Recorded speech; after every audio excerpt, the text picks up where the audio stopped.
14 এতিমখানা মাদ্রাসায় 1 মাসের ইফতার ও সেহরির ব্যবস্থা করলেন জায়মা রহমান।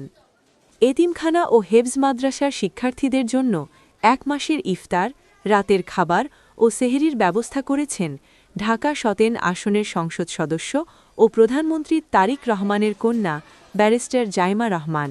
রাজধানীর কড়াইল বস্তি ও ভাসানটেক এলাকার 14টি এতিমখানা ও বিভিন্ন প্রতিষ্ঠানে এসব বিতরণ করা হয়। বৃহস্পতিবার বিকেলে তিনি সংশ্লিষ্ট মাদ্রাসা ও এতিমখানাগুলোতে গিয়ে শিক্ষার্থীদের হাতে খাবার সামগ্রী তুলে দেন এবং পুরো মাসের খাবার সরবরাহের আনুষ্ঠানিকতা সম্পন্ন করেন।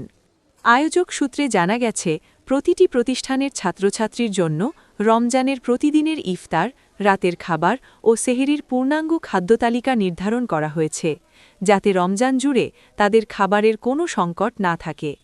এ সময় জায়মা রহমান বলেন, অসহায় ও এতিম শিশুদের পাশে দাঁড়ানো সামাজিক ও নৈতিক দায়িত্ব। রমজান মাসে তারা যেন নিশ্চিন্তে ইবাদত ও পড়াশোনা করতে পারে, এই লক্ষ্যেই তার এই উদ্যোগ।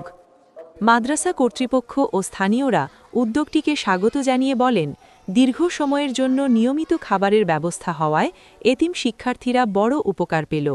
তারা ভবিষ্যতেও এমন মানবিক কার্যক্রম অব্যাহত রাখার আহ্বান জানান।